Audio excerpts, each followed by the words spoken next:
Bonjour à tous. Aujourd'hui, je souhaite revenir sur un sujet que j'ai déjà abordé dans ma vidéo du 2 février dernier, disponible sur mes réseaux sociaux. J'avais indiqué que je vous tiendrais informé. Voici donc la suite. Il s'agit d'un sujet grave qui touche directement à l'intégrité de nos institutions européennes et à la gestion rigoureuse des fonds publics. Le 23 janvier dernier, j'ai saisi plusieurs autorités judiciaires et de contrôle. J'ai saisi l'Office européen de lutte antifraude, le Parquet national financier français, le Parquet européen, ainsi que la présidente du Parlement européen.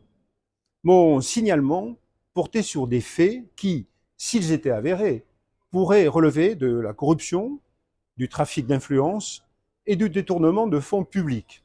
Pourquoi? Parce que des éléments matériels révèlent que la Commission européenne aurait financé, avec l'argent des contribuables européens, des ONG environnementales pour exercer des pressions sur les eurodéputés et les responsables politiques de certains États membres, et dans le but d'influencer leur position en faveur du pacte vert. Ces faits ont été mis en lumière par la Commission du contrôle budgétaire du Parlement européen et dénoncés d'ailleurs publiquement par plusieurs députés.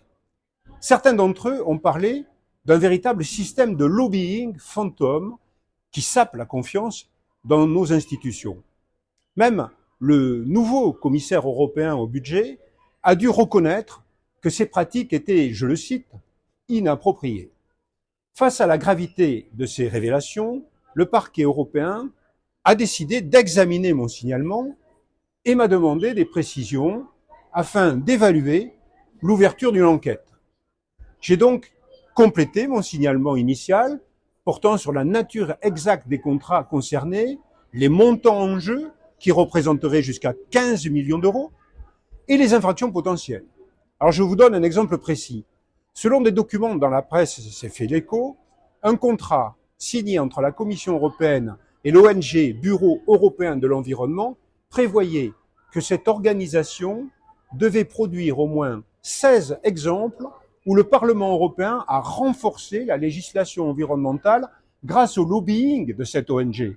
Pour cela, une subvention de 700 000 euros lui aurait été accordée, notamment pour peser sur le débat agricole.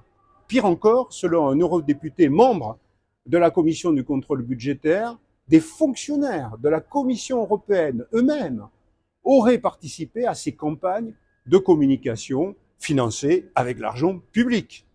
Si cela est exact, nous sommes en présence d'une dérive inacceptable où l'argent des Européens est utilisé pour orienter les décisions politiques au profit d'une politique environnementale très contestable et très contestée.